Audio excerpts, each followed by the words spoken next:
Hi, everyone. Welcome to the International Methods Colloquium. I'm Dr. Justin Essery, Assistant Professor at Rice University. The International Methods Colloquium is a periodic online interactive seminar discussion on the application of quantitative statistical methodology to the social sciences, sponsored by Rice University and the National Science Foundation. I'm pleased to welcome this week's speaker, Christopher Zorn from Penn State University. Welcome, Chris. Thank you. His talk is entitled Corpus-Based Dictionaries for Sentiment Analysis of Specialized Vocabularies. So Chris's talk will last between 30 to 40 minutes, after which point we'll take questions from the audience. There are three ways you can ask questions. You can call in to ask a question on the air at our toll-free call-in line. The line is 1-855-667-8287. I'm flashing that number on the screen. That's 1-855-NO-STATS. You can also email questions to methods.colloquium@gmail.com. Finally, you can ask a question using the GoToWebinar Ask Question box that appears on the GoToWebinar control panel, which should be on the side of your screen. For our viewers outside the United States, we recommend using the Ask Question box to ensure that we receive your questions immediately. A copy of the slideshow that goes along with this presentation is available at a link shown in the chat box, which should be appearing in your control panel very briefly under your webcam screen. And now I'd like to welcome Chris to the IMC. Chris, thanks for being here today. Thank you, Justin. I'm very happy to be here and be giving a talk and actually to be associated with this enterprise. I've been in on a couple of these. I think it's a really valuable thing. I'm going to have two caveats. One caveat is that I have a wife who is away at the ISA meeting and a 5-year-old son whose kindergarten was canceled because of the weather today. So there's a very small chance that I could be interrupted at any time during this talk by an energetic 5-year-old. But I'm hoping that the iPad and the Legos and things that I set him up with buy us enough time to get through my presentation. The second thing I want to mention is that this entire presentation is joint work with my co-author, Doug Rice. Doug is at the University of Mississippi, and he and I are full equal partners on this work, so if you have any issues with it, you should bring them up with him.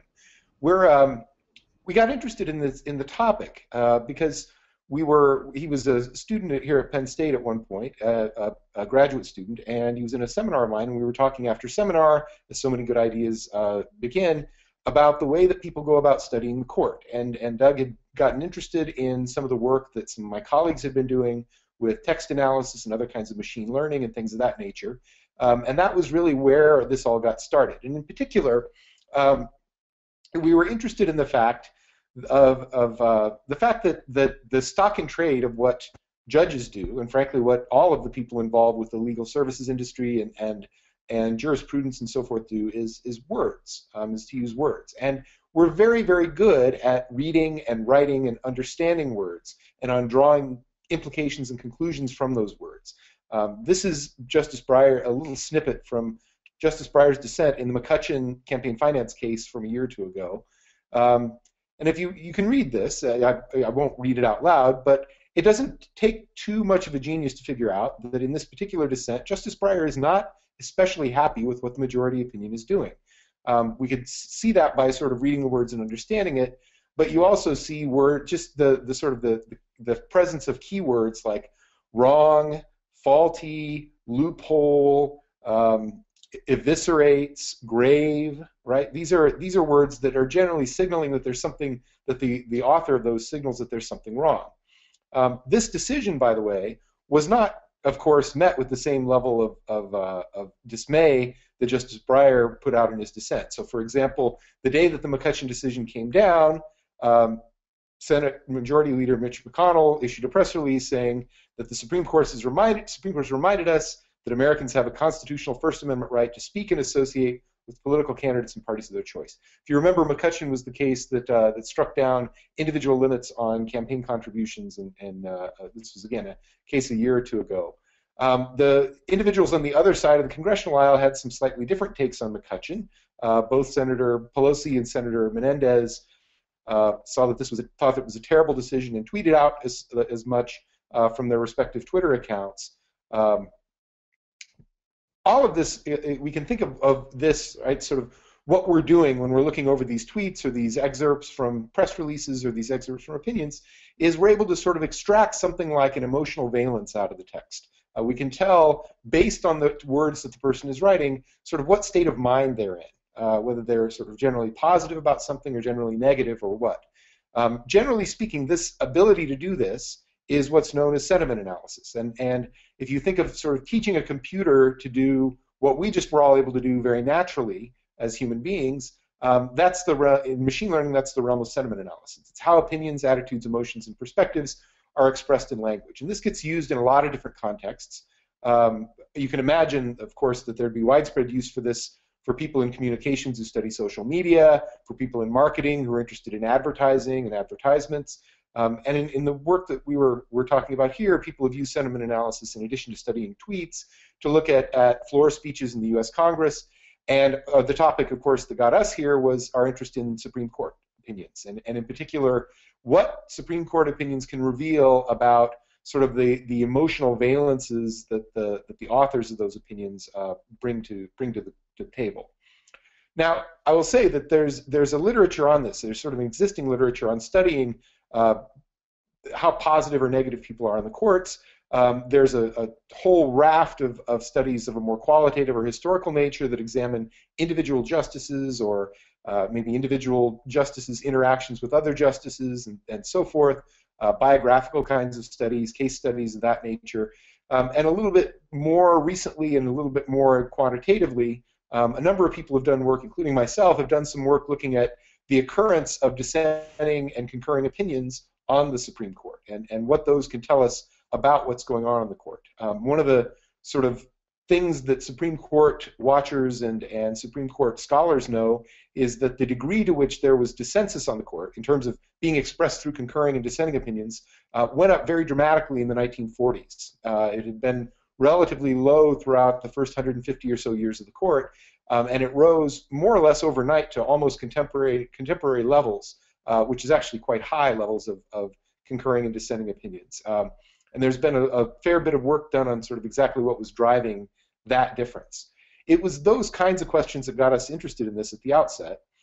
And when we investigated this, we found that there are kind of two big general ways that you can go about of assessing sentiment in text. A supervised approach, or what we call a supervised machine learning approach, is one that will be familiar to people who are used to supervised kinds of machine learning algorithms in other contexts.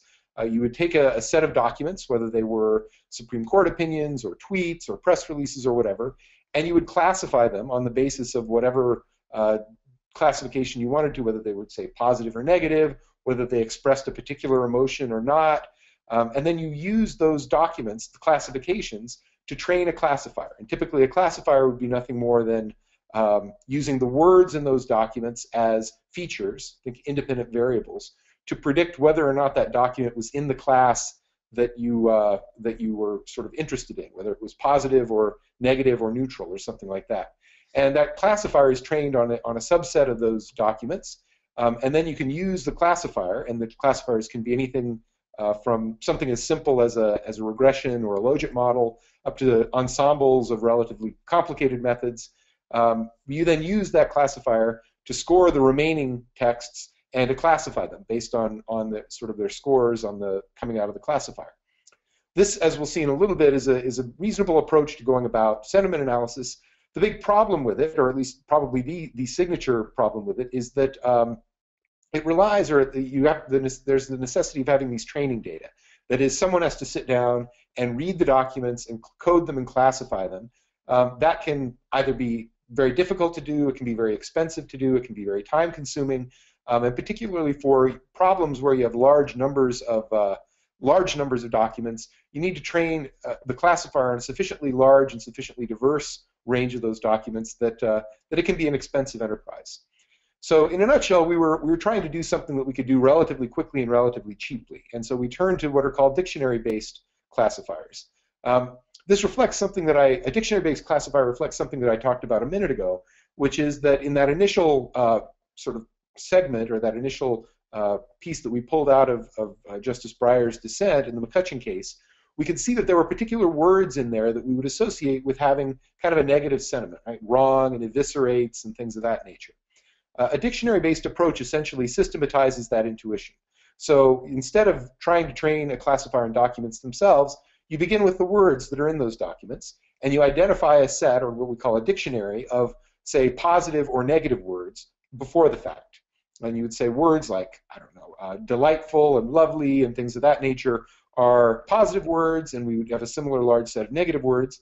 And then you would build the document scores, or classify documents, on the basis of the prevalence of those words in those documents. And that would then let you say, in a general sense, whether a document was predominantly positive or predominantly negative, say. The dictionary-based approach has a serious advantage over a supervised approach in that it doesn't require you to do this kind of hand coding of documents before the fact to create a classifier. You can, as long as you have a dictionary to work with, you can apply it to the entire set of documents from the very beginning. There are two specific problems with dictionary-based methods, however. One of them is validation, right? That is, it's important, if you're going to use a dictionary-based approach, that you validate it on the documents in question. And a major threat to a dictionary being valid is what we call domain dependence, or what the title of the talk is about, what we think of as specialized vocabularies. An example that I like to talk about is that if you were, imagine you wanted to sort of classify a bunch of message board posts, online message board posts, for positive or negative sentiment. And so you adopted a dictionary-based approach, and you had a dictionary of positive words, and that dictionary contained words like delightful, and we'll put love in there, and so forth. And then you tried to apply that to a message board for people who are involved in a local amateur tennis league. Well, love has a very different meaning in the context of an amateur tennis league than it does in the sort of general speech. And in fact, that meaning is, in a sense, almost diametrically opposite in terms of its valence, which is to say, love is a particularly rotten score to have in tennis, in a particular match of tennis, and so, or a game of tennis. And so, in that sense, you'd have the coding exactly wrong. The point of this is that domain dependence, right, the need to account for the fact that certain vocabularies are potentially specialized and use words in different ways than we commonly do, it has to be accounted for in the context of sentiment analysis. So we started writing this paper with the Supreme Court in mind, but it quickly became apparent to us that one of the things that is sort of an ongoing open question in the machine learning literature is how to build sentiment dictionaries that sort of adapt to specialized vocabularies that can be used to deal with tennis board, message boards about tennis, or federal appellate court decisions, or any place where language isn't necessarily going to be used the way that standard English is used. So that was kind of a bigger question, and it lured us into thinking about this in a little bit more systematic way, in a way that wasn't just focused on the U.S. Supreme Court. Our solution, or at least what we're attempting to do for a solution, is to try to build the positive, the corpus, right? That is the sentiment, I should say the dictionaries, the sentiment words that we think of as either positive or negative, from the corpus of documents itself. And we're doing that in a couple different ways. I should say, by the way, that if you're just interested in classifying kind of general contemporary U.S. standard usage English, there are all sorts of off-the-shelf dictionaries that you can use to do this.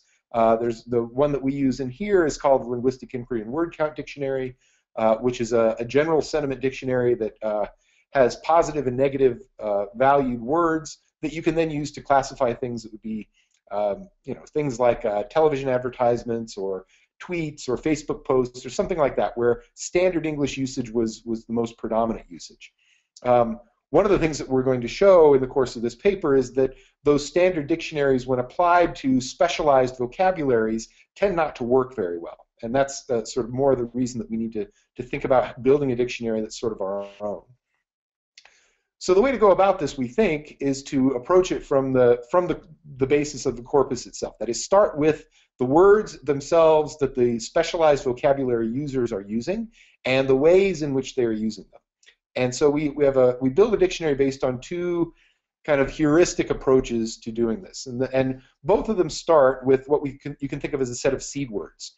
Think of this as a very small number of words, maybe 10 or 15, something like that, that are universally, uniformly positive or universally, uniformly negative in every conceivable usage, right?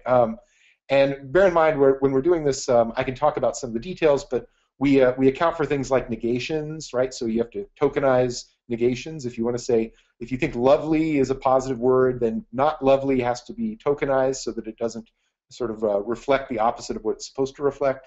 But we start with words that are sort of uniformly positive, and then from there we branch out to words that are co-occurring, or I should say conjoined with those words.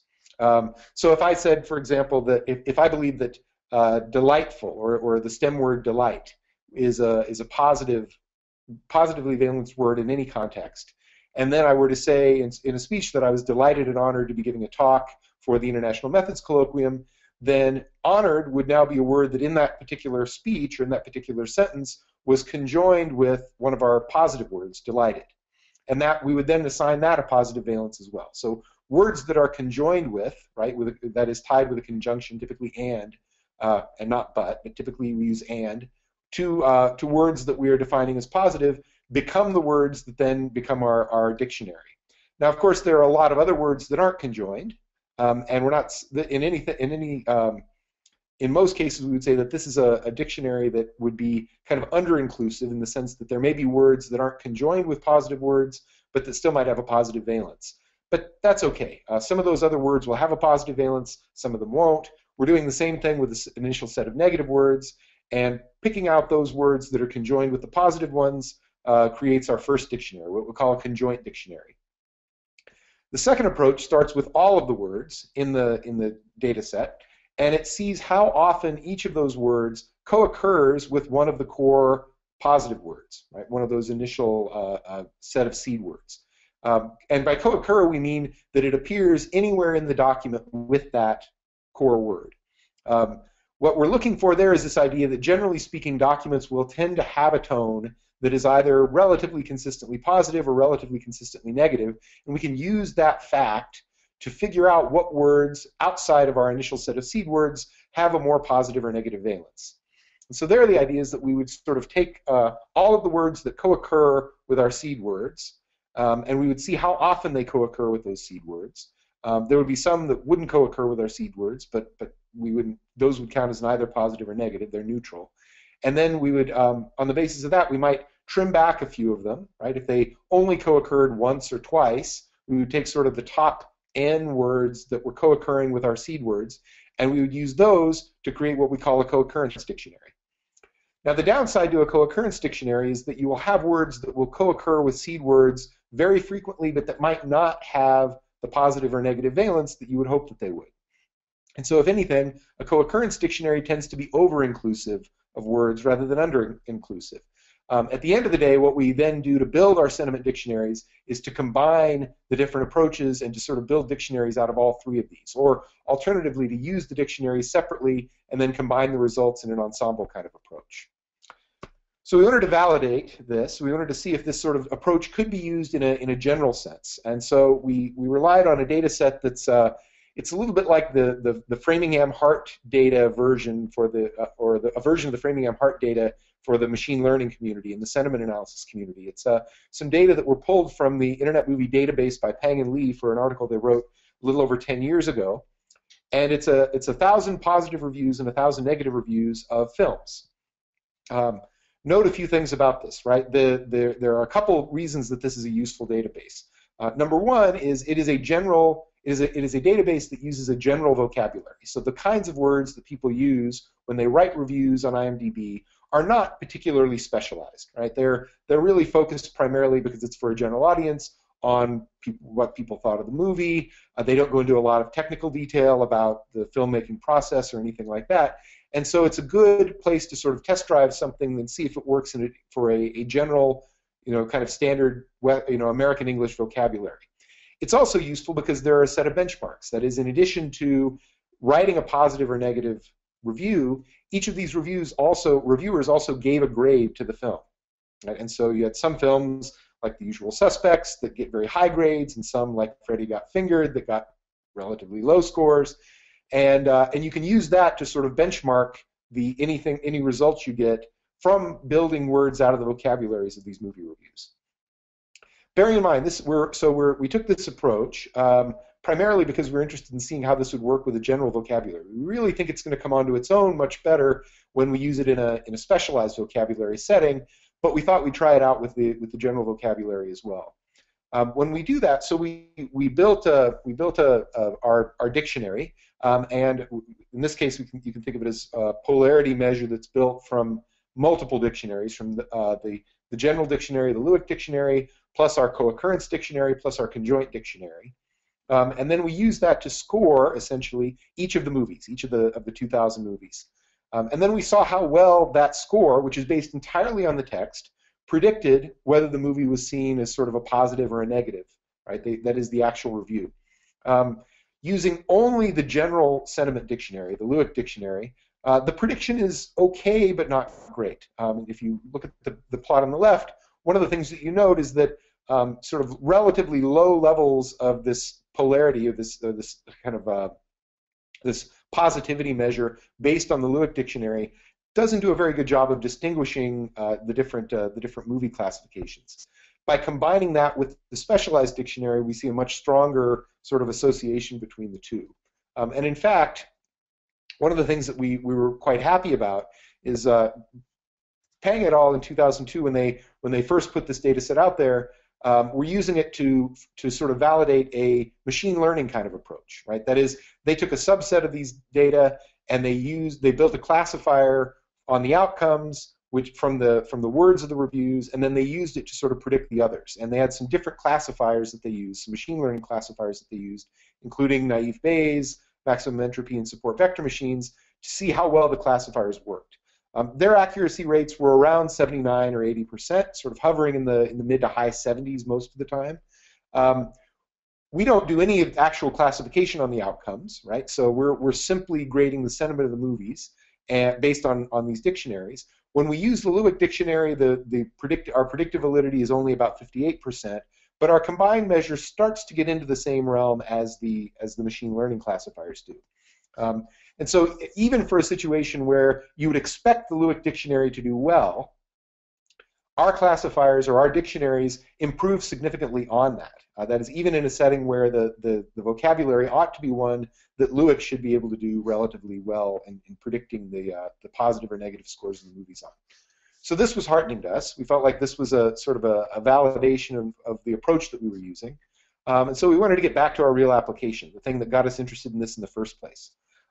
This is a little quote from Justice O'Connor's majority opinion in Moran v. Burbine, which was an important Fifth Amendment case from the 1980s. The language you see here is a fairly standard kind of language that you would get out of a Supreme Court opinion. And it talks about the Fifth Amendment, it talks about the Sixth Amendment, and so forth. This was, however, a very contentious case. It was decided, I believe, 6-3, and Justice Stevens wrote a minority opinion, or wrote a dissent.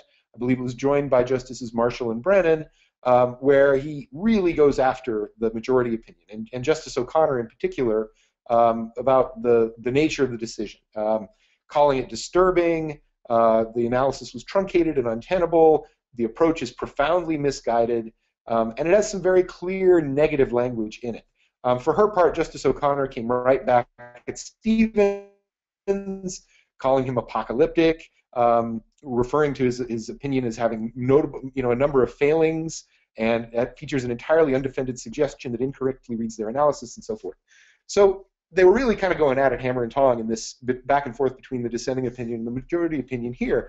And as human beings, we're very, very good at seeing this. This is a common thing, and particularly in the last 50 or so years in the court, we're very good at sort of realizing that these justices are kind of engaged in this back and forth, and that they're doing so in a way that sort of is attempting to paint the other person's opinion in a more negative light. Machines are not necessarily so good at doing this, and so part of our goal was to be able to do this in a way that would allow us to do sentiment analysis on the opinions of the court in an automated sort of way, and in a way that would account for the fact that the vocabulary that the court uses is very different from what you'll find, say, on the Internet Movie Database.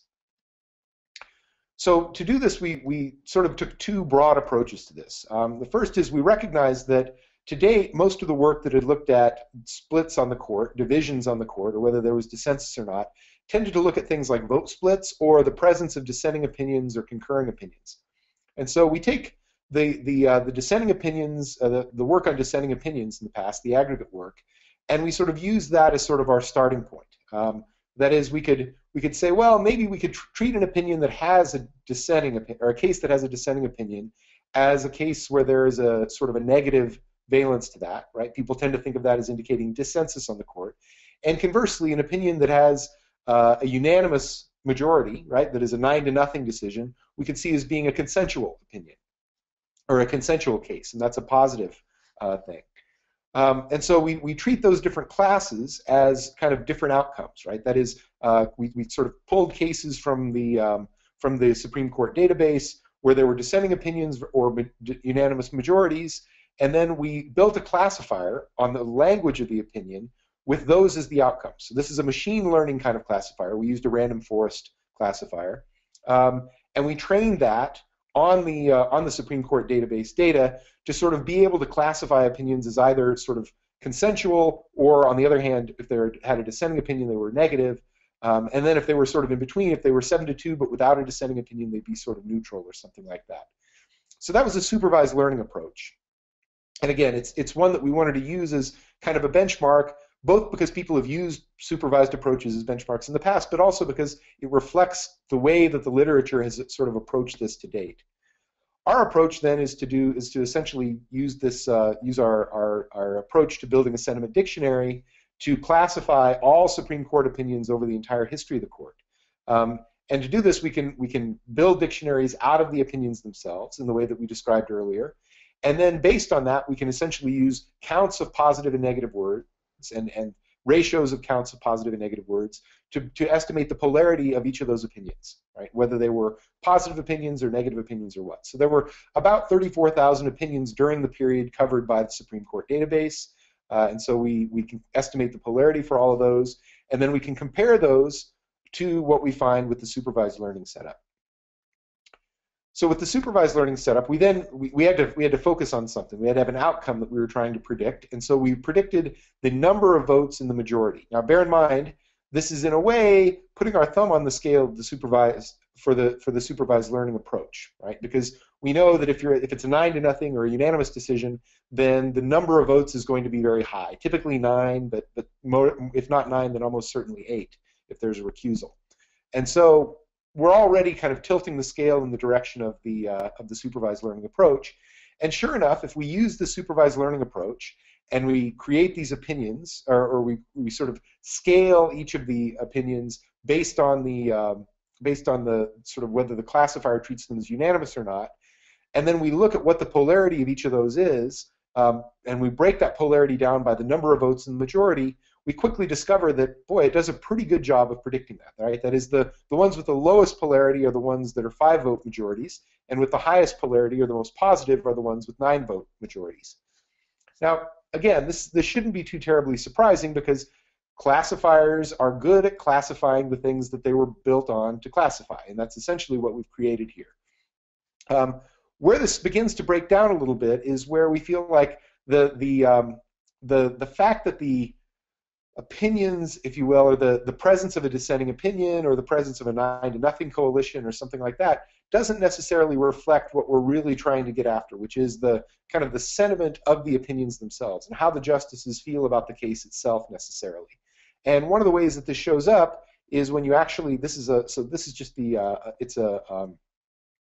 a density plot of what the polarity scores are from this machine learning classifier across the range of different values. And there, one of the things you can see is that there's this tendency for the classifier to sort of push the polarity in a very positive direction, right? That is, the polarity is just the probability, in a sense, that a case is a 9-0 unanimous decision, and the bulk of that probability is sitting on top of a probability of 1.0, even in cases where the actual outcome was a 5-4 decision.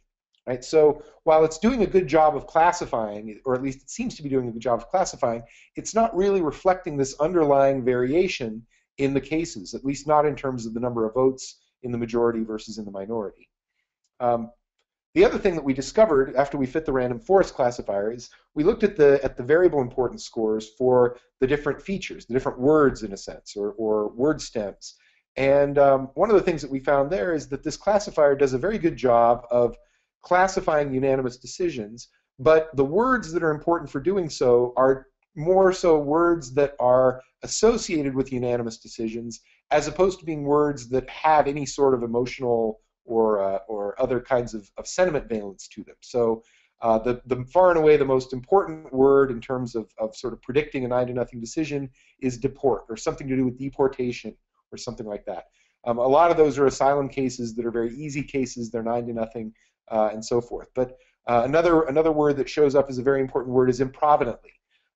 Improvidently, you might say, well, that sounds like it kind of has a negative connotation. So why is that showing up in 9-0 decisions all the time? Well, the answer is that in a lot of 9-0 cases, those are cases where the court has dismissed as improvidently granted the case after the cert petition was granted, because the case turns out to be just a very easy case to deal with. And this sort of reflects this other point, which is that while we're able to get good classification leverage, we're not necessarily really tapping into what we think of as the underlying important features, or sort of the underlying valence of the opinions themselves. So instead, we can compare our approach to, or we can compare this machine learning approach to what we do with our sentiment dictionaries. And if you notice, the difference here is our polarity measures tend to be centered much more around 0. Most opinions are slightly positive. Interestingly, that's true for dissenting opinions and concurring opinions, as well as for majority opinions. But we do see a little bit of separation, in the sense that there's a little bit more positive valence in 8-vote and 9-vote majorities than there is in 5-vote and 6-vote majorities. But there's also a much broader range of values, and the ranges look a little bit more reasonable, in the sense that we wouldn't expect the large number of cases, even 5-4 decisions, to be overwhelmingly positive in the way that the machine learning classifier suggests that they are. And so on just sort of a pure face validity criterion, we kind of like our measure for that reason. The other thing to bear in mind is that the measures that we're using, or this approach that we're using with the dictionaries, does not actually peek at the outcomes at all, right? So unlike the machine learning classifier, all we're doing is relying on our pre-made dictionaries and the words in the opinions to classify the opinion as being either a majority opinion or an opinion with a dissent, a 9-0 majority or an opinion with a dissent. And so the difference there is an important one. It's not going to predict as well. We wouldn't expect it to. But we're finding that there are some useful differences across these. And in fact, in comparison to the previous machine learning approach, our approach doesn't have the stark differences that the other ones did. But one of the things that we do see is that it generally reflects what we would expect to see, which is somewhat more negative polarity on average in cases that were 5- and 6-vote majorities, and somewhat more positive polarity in cases that were 8- and 9-vote majorities. And so while the difference isn't as stark as it is in the machine learning case, we feel like the fact that it can be validated, at least to this extent, while not actually using those outcomes to create the measure in the first place, that gives us a little bit of more of a sense that this is working the way that it ought to be working. We have a separate paper, and in fact it's the paper that really got it started, where we then use this sentiment measure as kind of an outcome that we're interested in. And so what you're seeing here are just kind of the averages in polarity for Supreme Court opinions going back to around 1800 or so, for majority, concurring, dissenting, and per curiam opinions. And as we said, those tend to be generally positive. All of them are a little bit above 0 on average. But there's also some interesting variation there. And one of the things that we do in our other paper, which I'm not going to go into at any length here, is to answer this question that's been around for a long time of whether particular Chief Justices are able to foster a more consensual kind of environment on the court or not. Remember, I said that the tendency, well, Supreme Court scholars all know that around 1940 or so, the amount of dissenting and concurring opinions written by justices on the court went up very dramatically. Most people attribute that, at least the historical accounts tend to attribute that to the Chief Justiceship of Chief Justice Stone. Harlan Stone was a law professor before he came onto the court, and he was an associate justice during a lot of the fights that went on between FDR and the court in the 1930s. And when he took over the court as the Chief Justice in the late 30s, or maybe I think it was 1941, the story is that he introduced a much more freewheeling kind of style. He tolerated more discussion, he tolerated more disagreement, and he didn't discourage people from expressing disagreements the way the previous chiefs had. That's a story, and it's a story that's completely plausible, and it's been backed up by both qualitative and quantitative analyses. But one of the things that this approach let us do is to tackle it in a slightly different way, to see if the actual opinion content had changed in the period that we were interested in looking at. And in particular, the fact that we have opinions written by justices that served under different chief justices allows us to use almost kind of a fixed effects sort of approach to get a nice clean identification for a chief justice effect. As I said, I won't go into too much of that paper. It's sort of a separate issue, and it's not really relevant to what we're doing here today. What we're talking about with this dictionary, the reason we like our approach to sort of building these dictionaries is that we think it has a number of advantages over other ways of creating sentiment dictionaries. It manages to be context specific, right? So because you're starting with the corpus itself, it will account for word usage or particular kinds of words, unusual vocabularies and things in ways that general use sentiment dictionaries won't. It's also what we call minimally supervised in the sense that while we do have to start off with a small set of seed words, so there is a little bit of human input, once those are established, it's not a supervised method at all, right? And so it has a relatively low initial cost to get going. It's relatively intuitive, right? It takes advantage of the fact that we all use words in particular kinds of ways, and those commonly understood things about language and about word use are what we then are using to sort of support the building of the dictionaries. And finally, it's a very ensembleable approach in the sense that you could have, as we've done, you could start with a general sentiment dictionary, but you could use these conjoined and co-occurrence approaches and then combine the results from all of them to come up with a dictionary that's better than any one of them to begin with. Bear in mind, a general sentiment dictionary, they tend to be quite large and they tend to be quite extensive. They've also typically had a lot of thought put behind them because they're used in things like marketing. They are great for general use vocabularies. They can be significantly worse for specialized vocabularies, but even specialized vocabularies typically bear some relationship to standard English, right? It's rare that you have a vocabulary that is so far out there that a standard sentiment dictionary won't tell you something about what's going on.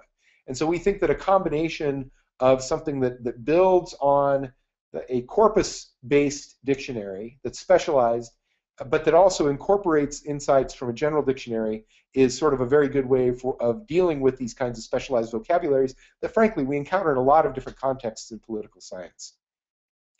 This is an ongoing project, which is part of the reason I was really happy to be able to present it today. And we're doing quite a bit more work on this, so we're still trying to figure out a better way to validate and to benchmark what we're doing. One of our next steps that we want to do is to find a specialized example that we can use to go along with our movie example so that we can sort of test out whether our approach works much, much better in the context of a specialized vocabulary where there are benchmarks to do so. And we've actually got a couple leads on ways of going about doing that, including a really nice website that reviews digital cameras where they score the cameras. But of course, that's a very technical vocabulary and one where the word usage can be quite different than what you find in a typical general English sense. The other things that we need to take care of, we need to think a little about a sensitivity analysis. So obviously, one of the things that I suspect we'll have questions about are the seed words, and to what extent picking those initial 10 or 15 seed words for the positive or the negative dictionaries makes a difference in the kinds of results that we see. And one of the things that we hope to do, and we're sort of in the process of doing, is seeing how the different choice of seed words can affect the dictionary that you build and then the scores that you eventually get. And we think of that as a sensitivity analysis. We also want to apply this a little more broadly. It was the Supreme Court thing that got us interested here, but obviously you could imagine a number of other political science and social science applications for this, and we want to try to see how much more broadly this kind of corpus-based approach can be applied. And then finally, one of the other things that we've encountered and that we've been wrestling with is the fact that even within the particular vocabulary in question and the particular corpus in question, a long enough amount of time can mean that the language uses can change even within the corpus, right? And so, for example, 150 years ago, maybe not 150, but definitely 100 years ago, it might have been very reasonable to think of the word gay as being a positive word that you might even want to put in your seed set. gay in 2015 means something very different than gay in 1885. Certainly it would in the context of a Supreme Court opinion. It almost certainly would in any other context as well. And so the fact that language changes over time raises another issue, which is how to accommodate different meanings for different words over time and different valences, sentiment valences for different words over time. And because we have a very long time period for our corpus, goes over 200 years, we think that this is a nice possibility, a nice place to try to test out some of the work that we've done there. And here we've got a number of different ideas. I'm happy to talk about them if we get some questions about them or anything like that. But we think that this is another example where we think we can make a real contribution, not just to the social science side of things, but also make some contributions in the machine learning context. And so with that, I will stop, and I'll be happy to take questions or hear some feedback from all of you. All right. Chris, thank you very much for that presentation. At this point, Chris is available to take questions from the audience. You may call in to ask a question on the air at our toll-free call-in line, 1-855-667-8287. That's 1-855-NO-STATS. You can email questions to methods.colloquium@gmail.com. Finally, you can ask a question using the GoToWebinar Ask Question box that appears on the control panel. For viewers outside the U.S., we recommend that you use the Ask Question box to make sure that we get your questions right away. And we do have a question from Simone Dietrich. Can you please talk a little bit more about how you construct the co-joined and co-occurrence dictionary or point to literature where that question is answered?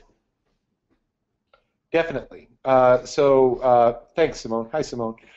So there are two different sorts of approaches.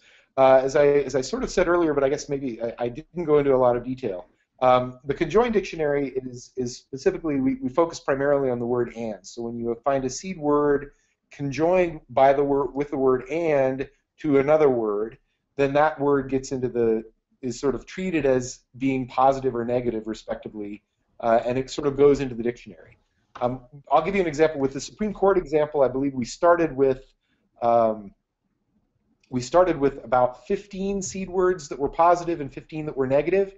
And over the entire range of the Supreme Court corpus, I think we wound up with about 250 or 300 words in the positive dictionary and about the same number in the negative dictionary, just using the conjoined approach. That is, there were about an additional 250 or so words that were conjoined at some point or another with those 15 seed words.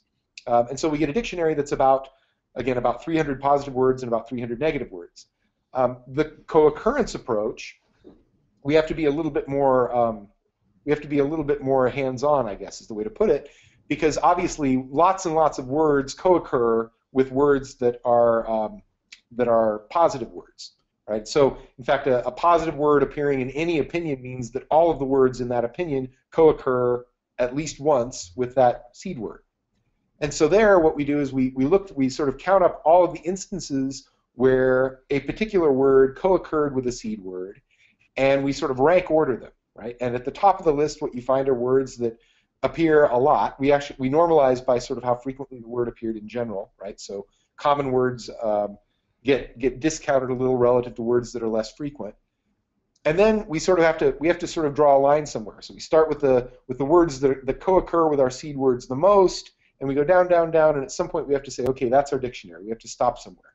And I believe for the Supreme Court dictionary, we stopped at about 500 words in each dictionary. So we had about 500 positive and 500 negative. We also, I should say, when we actually do this, we do some relatively standard kinds of things that text analysts tend to do. We tokenize the words. We tokenize negations. We get rid of capitalization and punctuation and so forth. We also only use particular parts of speech, right? So we tag each word with the part of speech that it is, and then we retain adverbs, adjectives, and nouns. And so, for example, verbs tend not to have, not always, but they tend not to have significant sentiment content. And there's been some work done that suggests that you get a sort of less noisy sentiment measure if you don't try to include verbs and other things like that in your sentiment analyses. And so a lot of the kind of standard things that you would do with stemming and eliminating stop words and things like that we do. The negations and the parts of speech tagging are things that are kind of specific to sentiment analysis, but that aren't necessarily something you would do in every other context for if you were doing a text analysis. And then, just as sort of a check on this, we sort of hold that up against the Lewick dictionary to get a sense of how, whether our dictionary looks like it's sort of mapping onto sentiment in kind of the same way. We don't do that necessarily because we think Lewick is right or is any sort of benchmark, but really is just sort of an eyeball test. If we found that the words just sort of weren't making any sense or didn't really see the words that were considered, highly positive or highly negative, just they were words like, I don't know, Canada Goose or something like that. I don't know, something you wouldn't find necessarily associate a sentiment with, then we'd be a little bit concerned about it. And so we kind of compare it in a loose way to the Lewick dictionary after it's done as well. And I hope that answered the question for you a little bit. We have two questions from Christine Harrington, so I'm just going to ask them both at once. The first is if you could say a little more about how you combined multiple dictionaries, the 3 dictionaries. And hold on, I have to click here. The second is, what are you interested in the type of association between words versus classifying positive and negative words? For example, are seed words contrasted with one another? Are they similar to one another? Are they supposed to be identical to one another in sentiment, or what? Right. So, so the first question is the easier one of the two to answer. So I'll answer that. Wait a minute, but I just lost my train of thought thinking about the answer to the second one. What was the first question again? I apologize. How did you combine your 3 dictionaries? Oh, sure. That's easy. So typically what we did is we used each dictionary discretely by itself. So we would build a dictionary, say we built the conjoined dictionary, and then we would use that dictionary as sort of the relevant dictionary to build the sentiment scores for each opinion. So there'd be a conjoined score, right? A score that an opinion based on the sort of the presence of say positive or negative words, right? And you can actually do this pretty straightforward. I mean, the way we actually build it is very easy, which is, at least initially, which is just sort of the sentiment is the number of positive words minus the number of negative words divided by the sum of the two, right? And so you just sort of get sort of whether it's kind of all positive or all negative, you wind up with a score that's somewhere between -1 and 1, and 1 means more positive, -1 means more negative. 0 is exactly the same number of positive and negative word occurrences in the opinion, so it's right in the middle. But we do that for each of the dictionaries in turn, so we get sort of scores for each dictionary, and then we combine them just by averaging the scores for each opinion, right? So we're not, it's kind of an ensemble approach in the sense that we're sort of shrinking outliers to some kind of average, or something kind of in the middle a little bit, but it's not a true ensemble in the sense that we're kind of, combining the methods themselves in any direct way. We're getting scores by each method or using each of the different dictionaries, and then we're combining the results from those dictionaries into a combined score. As far as the seed words themselves, I guess our thinking there was that we put quite a bit of thought into the seed words because part of what we wanted to do is we tried to rule out seed words that were that could conceivably have something other than a positive or a negative connotation. It doesn't necessarily mean that they're all kind of equally positive or negative themselves. They're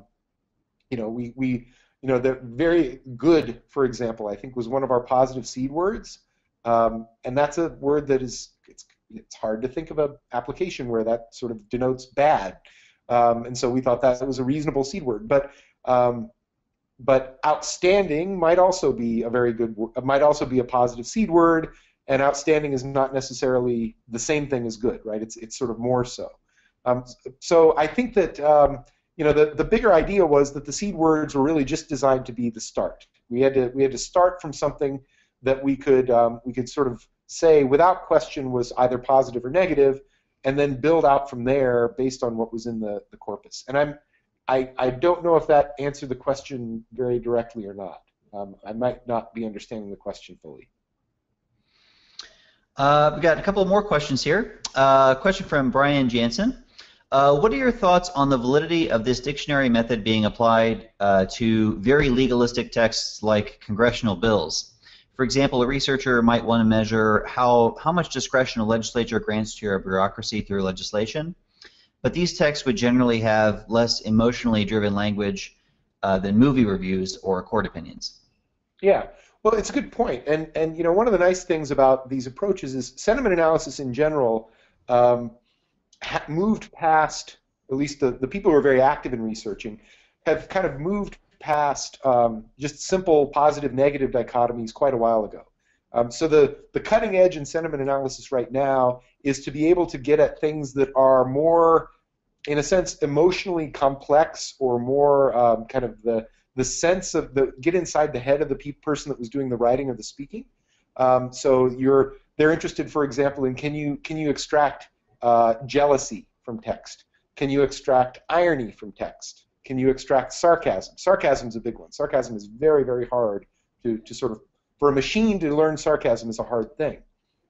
Sure it is, Chris. So, yeah, right. Whatever. No, so the point is, you know, that as long as you've got sort of some kind of an objective function, then you can build a sentiment classifier around that. So rather than it being, say, positive or negative, one could imagine, say, starting with this idea of discretion, right?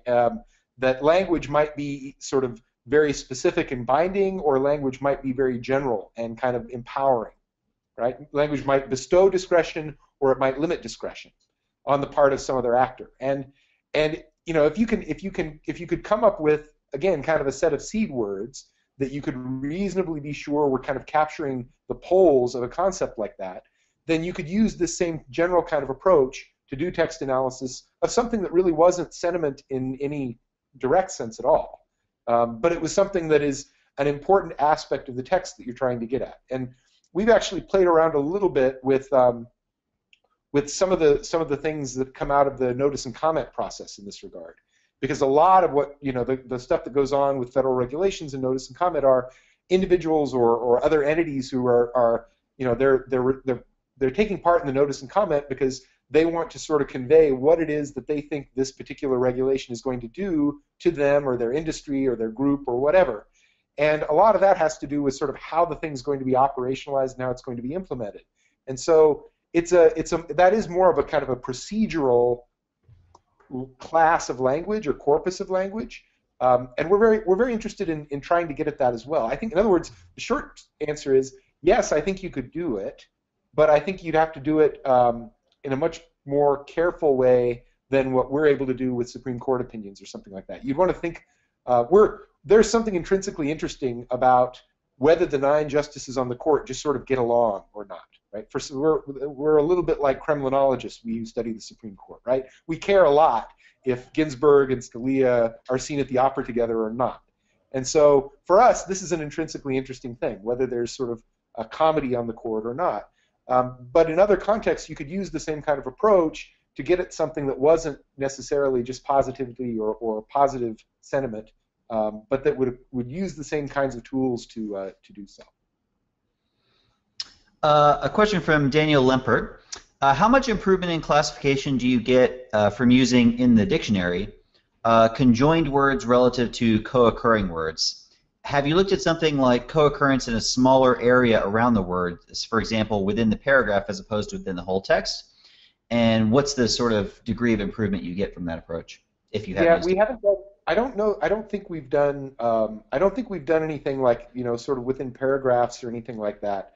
And then Dan knows this. Supreme Court opinions are funny animals that way, in the sense that paragraphs themselves can be very strange. You know, a paragraph you see an awful lot is, you know, for these reasons I respectfully dissent. That's a paragraph. And then there are other paragraphs that are, you know, hundreds and hundreds of words long and have long quotes and things like that. So that's a little bit of an odd animal for Supreme Court opinions to think about. I think we've on the sort of the first question about kind of the conjoined versus co-occurrence, when we first built these dictionaries, we did some kind of head-to-head comparisons between the two, but I'll be honest with you, I'd have to go back and dig around a little to remember exactly sort of what we found to be kind of more or less useful. What I do remember that sort of clearly the case is that combining the two, you know, the points that I made earlier about how the co-occurrence dictionary tends to be a little bit over-inclusive, and the conjoined dictionary tends to be a little bit under-inclusive. I think my saying that comes out of those earlier experiences, and I think what I'm remembering now is that we tended to sort of miss some kind of obviously valenced opinions when we were just using the conjoined dictionary, and we tended to get some opinions that were kind of oddly valenced because of the over-inclusiveness of the co-occurrence dictionary. When opinions that might show up as being particularly, say, negative, when in fact you read them and you think, oh, that wasn't very negative, and it's because of kind of odd words slipping into the co-occurrence dictionary, and then those words randomly or not randomly sort of showing up in subsequent cases in a disproportionate number. And so, at the end of the day, we really felt like combining things across these different approaches was the best way to get at this kind of bigger measurement question that we were trying to do in the first place. But I'd welcome anyone to send me an email or something like that if you're kind of curious about some of the other details, because I can dig up some of the things we did when we started the project that would be a little more specific than that. I have a question I want to ask. So what you're doing with this right now is classifying Supreme Court decisions. And there's been a lot of work doing very similar stuff with roll call votes. So you use some sort of IRT scaling model or whatever. And you can do a really good job of predicting Supreme Court justice locations with that measure. And I don't know as much about how well you can classify cases, but you certainly do obtain a measure of case location as a part of that process. And there are all kinds of elaborations on that. And that is also sort of consistent with the legal studies theory that all dicta is obiter dicta. In other words, this is you've got 9 politicians up there. They make political decisions and then they go home. And yeah, they have to justify it in a certain way, but they know the decision before they actually wrote the opinion. Right. So it's sort of 2 parts. The first part is, what do we get over and above strictly roll call voting based classifications of cases from this approach? And secondly, is there any way we can leverage that to weigh in on the debate of how much the law, the text of the law, is constraining for high court decisions? Well, it's funny. I think the answer to the first question is that this is it's something different. I feel like it's perfectly reasonable to scale cases on the basis of votes or outcomes or something like that. People certainly do that, and that's relevant for the reasons that we scale those cases. One of the things that we find is that there's not a particularly strong association between what we would think of as the ideological valence of a case, right? Was it a liberal outcome or a conservative outcome? Were the justices in the majority the liberals or the conservatives? Those kinds of things. And what we find is this sort of this sentiment valence, right? This positivity or negativity valence, which is to say, what conservatives tend to be just about as happy or grumpy as liberals are, right? We don't see significant differences there. And so, from our perspective, I think it's really just comes down to the fact that we're measuring something different than what you can get out of a roll call vote. It doesn't have that kind of overtly political, if you will, or ideological dimension to it. And then getting to the second point, I think it's right. I am somewhat. I don't rule out the possibility that you can do something akin to ideological scaling based on the text of opinions. It's not an unreasonable sort of thing to do at all. But I'm a little bit, I don't know, maybe I'm a little bit in agreement with you in the sense that I don't know that the language is necessarily going to be as informative of those kinds of questions as it is for some of these others. And the reasons are largely for what you said, that I don't know that justices the way I tend to think about it is that with the exception of some very extreme cases where the outcomes are sort of preordained and everyone can sort of agree on those, the cases that the court ends up deciding are cases where the outcome gets decided and then the rationale gets sort of built around that to a certain extent. And so in that sense, I've never felt like ideological scaling of text in the Supreme Court was ever going to be something that was going to be you weren't going to buy a lot more additional information about the ideological content of the case from the language. the way that you can with some of these other things, right? I mean, an important difference is we can scale votes and we can scale outcomes, and we can learn a lot about kind of the right-left dimension of the court and where the cases are, where the justices are, and so forth. And you could add a little bit more information to that if you included the data from the text or the information from the text, but I don't know that it would fundamentally change anything very much, and I don't know that all of the additional information would have, there would be, you know, a great deal of signal in that noise when it comes to the ideological side of things. On the other hand, we can know next to nothing about sort of how well the court gets along, or sort of the comedy on the court, or sort of whether the justices are generally sort of acting positively or negatively towards each other by looking at things like roll call votes, or votes on the merits, or something like that. That's not a place where there's going to be information about that question. And so there, I think, going to the text is, A, it's about the only place we can go, and B, I think the possibility of learning a lot more about that phenomenon by looking at the text is much greater. So I see them as serving different purposes in a sense. You know, I think that you might be sitting on a very important finding in that last thing you said there, because if you don't extract any additional information out of the text that you can get from roll call votes, that seems to be a very good empirical argument for the idea that it really is just ideological. And I know that inside political science and sort of the courts, the empirical courts community, that's not very controversial. But in the legal community, I mean, I watched John Roberts the other day when he came for a visit to Rice just flatly deny that. And they're out in the wider world. I think there's debate about that. Well, we're already over time, and I'm trying to be very vigilant about that. So, Chris, thank you very much for all the questions we got. There are questions we couldn't get to. I appreciate your having such an active audience. Thanks for attending, and yeah, thanks, Chris, for being here. Next week, tune in at noon Eastern, 11 Central, for a talk by Molly Roberts of the University of California, San Diego, entitled "Detecting and Understanding Propaganda in Chinese Newspapers." You can go to our website, which is right here, www.methods-colloquium.com, to get more information about that talk. Thanks to our audience. Thank you, Chris, and I will see you guys next week. Thank you.